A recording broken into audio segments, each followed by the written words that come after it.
Good afternoon and welcome to this edition of KTN Newsdesk. It is the calm after the storm. The worst of the Westgate Mall siege is certainly over, but the question is, how does Kenya now pick up the pieces?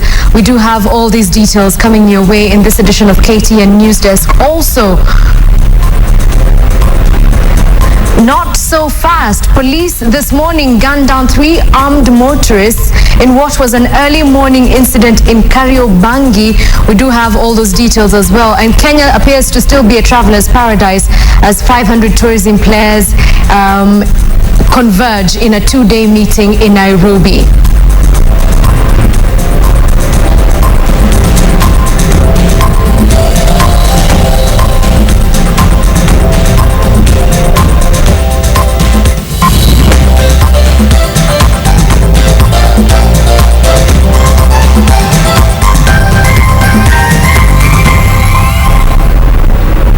These and more stories coming your way shortly. My name is Edith Kimani. Let's start with the Westgate, at the Westgate Mall, and flags flew at half-mast across the country on the first day of mourning following the attack on the Westgate Mall.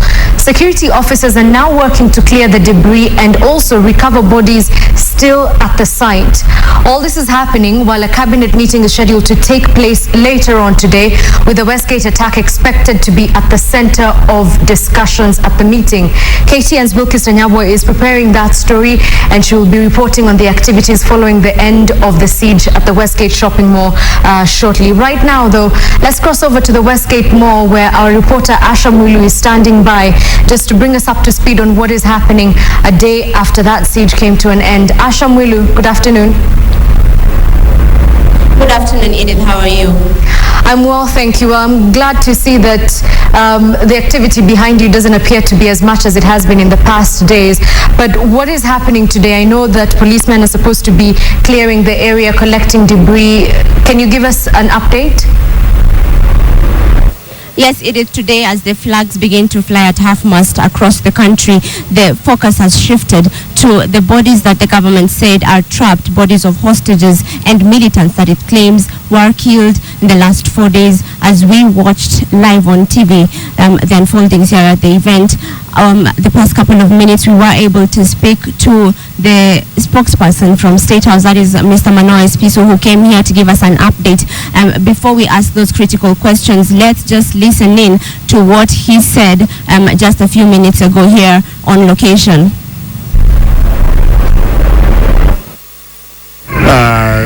Obviously, it includes firstly doing your checking the building and seeing where you need to go and how. The question here is there's rubble. There's evidence under that rubble. Our forensics people need to be able to clear that rubble and examine the evidence beneath it. I think that is what we will be focusing on in the coming days. As it's clear, you will be informed of that process as it progresses. The idea is that you are kept fully informed and that we are as even as possible in delivering this credible information to yourselves. Have you been able to save some more hostages so far? There are no hostages in the building. We do not have people that we think are hostages in the building. Our security forces have given this message consistently, and that is the message we still have at this point. There are no hostages does not mean there never were hostages. I can't give you details. That is something about which I do not have a solution to. What I can tell you is that we understood that at some points during this operation, the terrorists had mingled with civilians, and therefore they posed a danger to those civilians. Obviously, our role was to ensure that whereas we neutralized the terrorists, we got out our people to safety without a problem. I think that has been accomplished. The next phase really is making sure that we know what is under the rubble If you ask me to respond to that, of course I cannot respond to that because I don't know what's under the rubble. That's why we've brought specialists to be able to do that. How many attackers in total? Not tonight, not this morning. Just as I said, our forensic people are now on the ground. Those people will be able move the rubble, check the evidence, move the bodies out if any. We do know there were a few bodies. Those bodies were already accounted for in the figure that the president gave last night. Beyond that, of course, once the teams clear the space, we will be able to respond to that. How many missing persons have been reported to the government? We do what the figures are those given by the Red Cross. That number has been at 63 for a while. We do not have evidence that those people are on the building, and I will just tell you that we got a lot of information about people that were supposed to be in one place or in another place. For instance, we were told there may be 18 people still held up on the 4th floor, but then yesterday we discovered those people in fact were evacuated on the first day. We got comments from a lot of people saying my person is here. When the security agents check the location of the phone they are talking about, they find it in Nakuru or in Nyandarua or things like that. So there will be that. In the coming days, we should be able to actually fully discuss who's missing, where they are, once we have all the evidence on deck. The government keeps on telling us you're fighting terrorists. Do you have a name for these terrorists? What are we talking about? Is it Al-Shabaab? Is it Al-Qaeda? What are we talking about? I think terror mutates in many forms. Terror has many names. I think that Al-Shabaab considers itself the local arm of Al-Qaeda. So we call them terrorists until we have finished the forensic investigation of the bodies, until we can completely say we have identified the nationalities of who is involved, where they came from, who they are. We are not irresponsible enough to carry brands, but they are terrorists. And as we have said, they may be Al-Qaeda, they may be Al-Shabaab. They are terrorists. That's what is important to us. Can you share with us the strategy you adopt to rescue the hostages? I can't talk about special ops. How many Westerners were among terrorists? Sorry? How many Westerners, people of Western origin, were among terrorists? Until we do the forensics investigation is completed, we cannot comment on that. We have got multiple witnesses saying that they saw a woman. We are still, as I said, the forensics will be able to conclusively say whether in fact there was a woman or there wasn't. Which agencies are involved in the post-attack investigations and the forensics? Well, once the ops to free Westgate ended yesterday, the forensics this morning does include the FBI because of obviously the suspicion that there were Westerners involved. We have local agents, we have Israeli agents, and of course there are British agents. Some of them, they are always advisory. Some of them really are there to do the forensics. Work. Ladies and gentlemen, thank you. That's all we can say for now. Rumors about one suspect captured in the airport.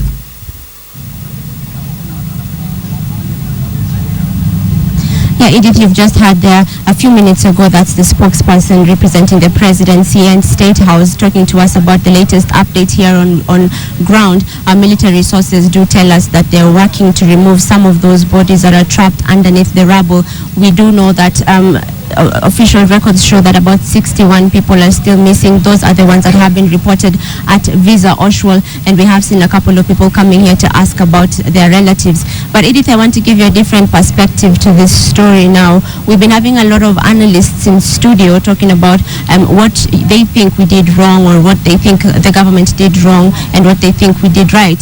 So here on ground, there's one analyst that has been going and, just analyzing what's been happening. I think it's really important to get his perspective. So let me introduce to you, this is Conrad Thorpe. How are you, sir? Nashukuru sana, naitwa Conrad Thorpe. Nashukuru kupokelewa hapa Peponi Road. Habari zenu? Thank you very much. So tell us, what do you do exactly? Madam, we run a security and risk management consultancy that also provides a range of other services. But I'm not here to talk about my company, Salam of Kira.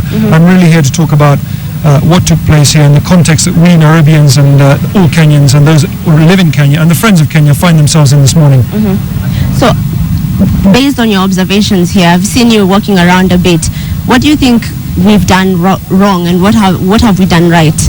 Well, I think it's very easy to be critical of what Kenya may not have done right. I think the more important thing is to dwell on what lessons have we identified and how can we take those forward so that collectively in Kenya we can reinforce our security systems and make sure this sort of action doesn't take place. Can I just start by reminding you that the activity that took place here was on a global scale in terms of its heinous act. I read a particularly good piece by Mr. Kisero in The Nation today, and he hit on a number of points. I don't want to use all of his pieces, but there is much more that we could do as a community, as a people, and indeed as a nation. And I think the leadership that's coming out now in this country from the highest political levels, the president himself and his people, are demonstrating the sort of leadership that is going to take this country forward, and I'm extremely proud of that.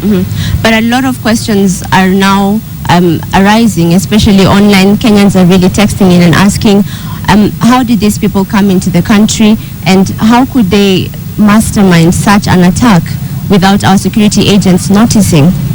Madam, we are a burgeoning nation in terms of our growth. It's one of the fastest growing economies in Africa. The largest non-oil and gas producer in Africa in terms of economies is Kenya after South Africa. Not in terms of largest economies, but in non-oil and gas. I think it's critical to understand that. This is one of the fastest growing cities in the world. Kenya has all sorts of challenges. We have huge challenges in Nairobi just through transport systems, road networks. In order to bring a response about very quickly here, you have to face the challenges of Nairobi traffic. And you know, in a city where everything is dynamic and it's a democracy such as this one, it's much, much easier for people that are intent on carrying out heinous acts, dastardly acts like this, to carry them out and to come in and carry this out. This wasn't a bomb, madam. This was physical individuals walking in and taking it upon themselves to shoot innocent women and children in cold blood. I'm not surprised Kenyans are asking that question. We're all asking those questions. And I think what Kenyans want is they want the truth. They want to work out whether this can ever happen again. They're hurt. They're angry. But I think there's a great sense of relief that this is over now. And I want us collectively to come together as a community to find out what are the lessons that we can learn from this in commercial security, in national security, in the law enforcement agencies, and in our intelligence services to make ourselves better able to prevent this. One more point before I have spoken for a bit. They only have to be lucky once, and we only have to be unlucky once. The real issue is we were unlucky once. This hasn't taken place for many years, and in this one occasion, they penetrated our system. It is extremely difficult for any country. Look back at Moscow and the issue they faced. Look at 9/11. Look at the London Princess Gate attacks and the 7/7 attacks in London just a few years ago. Look at the attacks in Barcelona. Every single city has been subjected to acts like this. But the difference is this has gone up a scale which is similar to what took place in Indonesia, in Algeria, and similar to what took place in Mumbai. Yeah, but Mr. Conrad Thorpe, as a security expert, you have been observing what's been happening in Kenya. This has been precedented by a series of attacks, these small grenade attacks, and has placed Kenya on the map as one of probably more turbulent areas in Africa, even in the Horn of Africa. So what's the way forward for Kenya? Well, there's no doubt about it. We can't change our geography, madam. We can't change our DNA. We can't change where we're born. We can't change any of that. The fact is we are here. We're part of East Africa. We're part of the Horn of Africa, and that isn't going to change. I think what we have to do now, as I said to you before, is collectively with our neighbors, and I include our Somali brothers in that, our Ethiopian brothers, Sudanese, Tanzanians, and Uganda, is come together to see how we can greater enhance our particular security services and intelligence to build a stronger product. Yes, we've been hit in the periphery in places like Garissa and outlying towns. But this sort of thing, one might say, inevitably was going to happen at some point. We didn't expect it to be a walk-in. We were expecting other things. We were expecting potentially an IED, but we got something altogether different. Okay, thank you so much for talking to us. I'm sure we'll have a longer conversation later on. But thank you for talking to us, and we'll be coming back to you. Thank you. So Edith, you've just heard that this is one of the security experts over here that has been going around this location and analyzing what's been happening. He has really interesting views on what security agents have done here, where they've gone wrong and where they have gone right. Edith? Well, obviously there are very many questions, and as you've rightly mentioned, you're probably going to have a longer conversation with him later. But at the moment, I just want you to paint a picture of what you're seeing. Yesterday, we know there were a lot of people who were crowding the area. Are you still 300 meters away from Westgate? Has the security contingent been reduced? I think, Edith, with the anxiety dying down now, everyone is now shifting focus, as I told you before, to hostages that we were told were in there, and the government really hasn't given us a clear picture of what happened to them, as well as the militants that they say they killed there. Where are their bodies? I can tell you that I did take a walk around. On the other side, I did see heavy military surveillance or patrol in that area, still not allowing anyone to go inside, based on what Manoa Espiso said earlier on, that forensics teams from FBI, the Scotland Yard, and here in Kenya, security agencies or forensic agencies are working in there.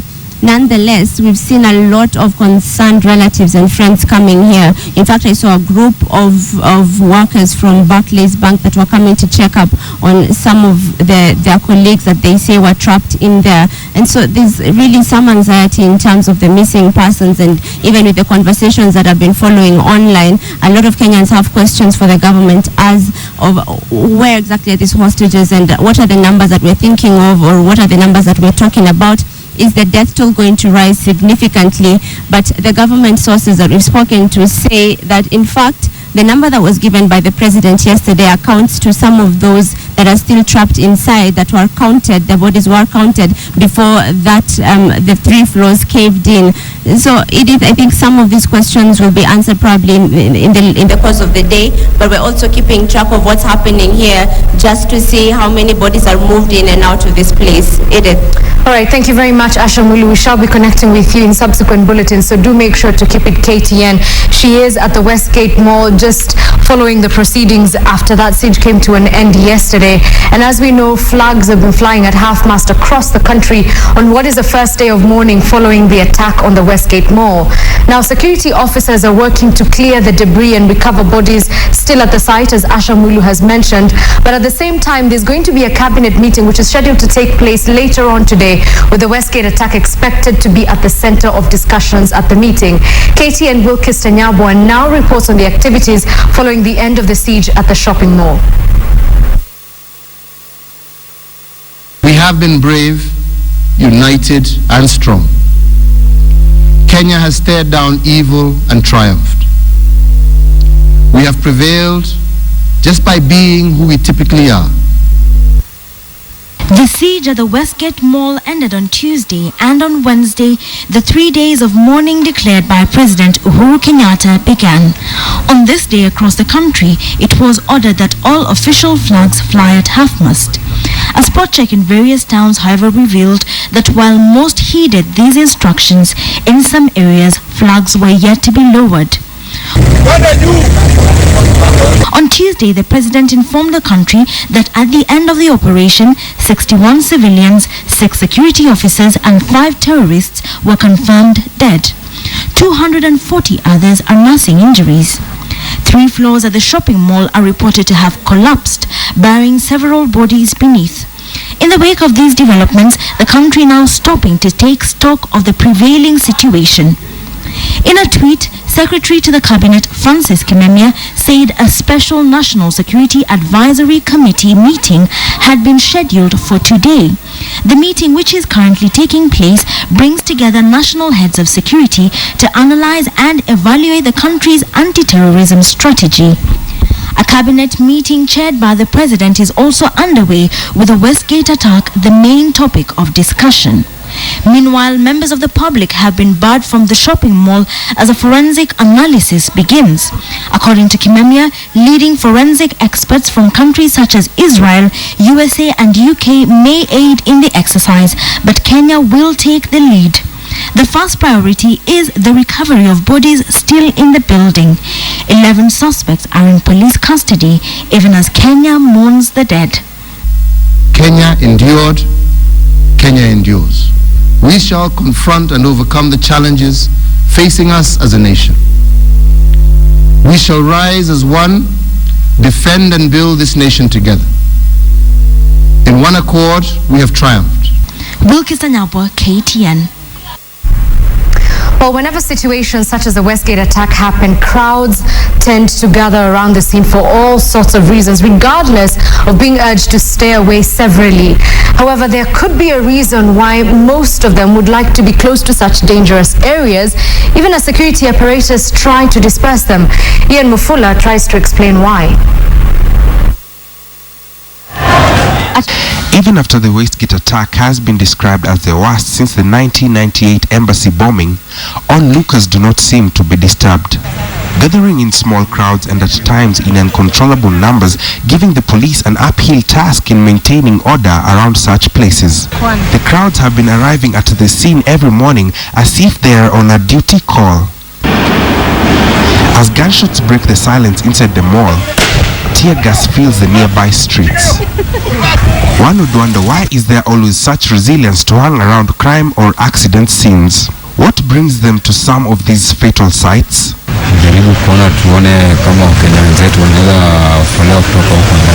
Gari yangu iko pale karibu na gate hapo. Sasa ilipoanza ilinipata tu hapo hapo. While some, like Muhammad, a survivor whose car has been at the Westgate since the attack began, are forced to hang around, others take a break at the scene from their normal day routines, try to show solidarity to those affected, and even give expert opinions. Mkasa kama hii kitokea inafaa wanashughulika haraka, at least watu wengi wasipate kuumia. Haraka polisi walijaribu, manake mimi polisi wawili walinipata hapo, wakaenda kwa hii mlango kutokea kama watu wamekwama hapo ndani.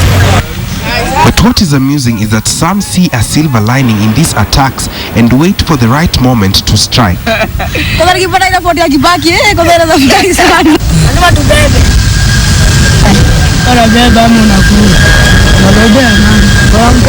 Should the crowds get a chance to set foot at the Westgate Mall, which houses some of the high-end shops with electronics, foodstuff, clothing and even cars, business owners may encounter more losses than they already have. However, the police are not giving in to letting the crowds move any closer to the mall. Anytime and anywhere there are gunshots, drama, explosions and accidents, they come out in large numbers. Crowds such as these tend to divert the police away from the crime scene, giving them a hard time in handling the situation. Ian Wafula, KTN. Thank you, Ian Nafula. Now, Parliament is demanding an audit of the intelligence service in the country. The MPs are saying that the country's intelligence and disaster response teams suffer accountability deficiency, and this is despite their huge budget allocations. Well, now the National Assembly adjourned its sittings yesterday to condole with those affected by the terrorist attack. No, don't let them move. Parliament adjourned its sittings to condole with families and friends who lost their loved ones in the Westgate terror attack. The National Assembly and the Senate observed a minute of silence in honor of lost innocent souls in the shopping mall attack.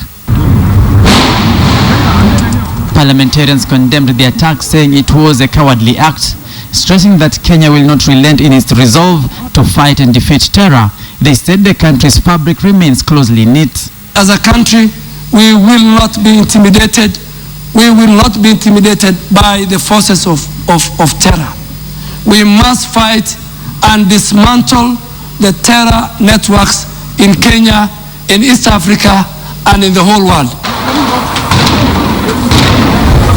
One MP recounted his narrow escape from the militants as they rained terror in the shopping complex. I said it's the time my family to go, I'd rather go with my family.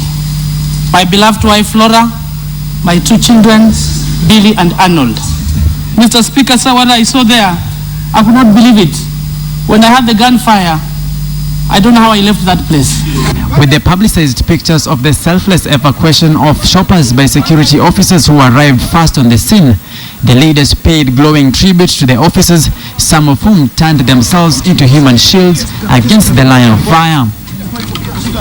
The men and women in uniform, for their valor, for the gallant way in which they handle this terrorist act. The Speaker, what the officers did was commendable.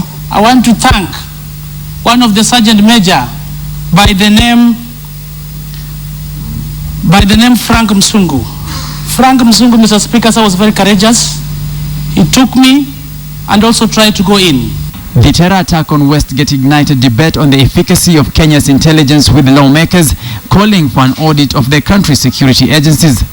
After all is done, we want to sit down, Mr. Speaker, and audit and get to the substratum of this matter. Get to know who didn't do what so that action can be taken. Some real serious hard questions will have to be asked to our security operators, intelligence operators, and all these very many bodies and institutions that use a lot of taxpayers' money. We have special programs. We have disaster management in government. We give them budgets in this house, and we don't see what they do. The Speaker, if there is somebody to be honored in this country with the highest medal, that should be Abbas Gulet and the staff of Kenya Red Cross, Mr. Speaker. Likewise, the attack is shifting the spotlight to border security, with reports indicating a lapse in security at the country's entry points. Samogina, KTN, Nairobi. Well, it's the first of 3 days of national mourning. Flags are flying at half-mast, and a lot of questions are now being raised after the Westgate siege came to a stop yesterday. Well, all these details will be coming your way in subsequent bulletins, so do stay tuned, because as I'm sure they will develop.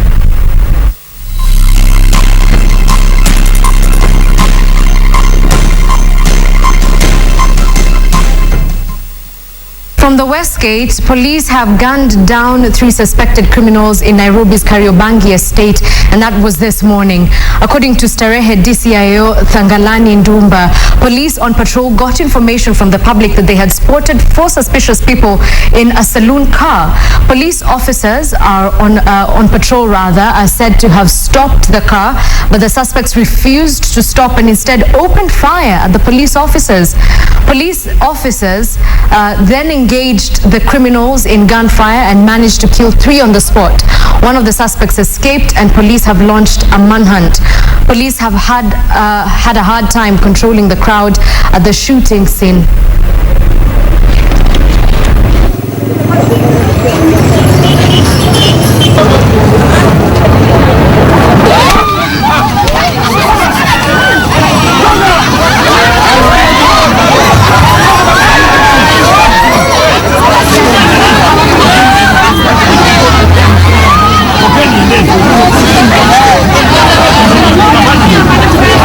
After the officers responded, they went and tried to stop the said vehicle, which is around here with us. And one of the gangsters dashed from the vehicle and started shooting at the officers. Immediately, our officers shot back, and 3 of the suspects were gunned down, and a weapon, a mini Seska pistol, was recovered. It has 4 rounds of ammunition. Also in the vehicle, we were able to get pangas, and probably they were in a mission to go and rob all the members of the public within that vicinity of Kariobangi.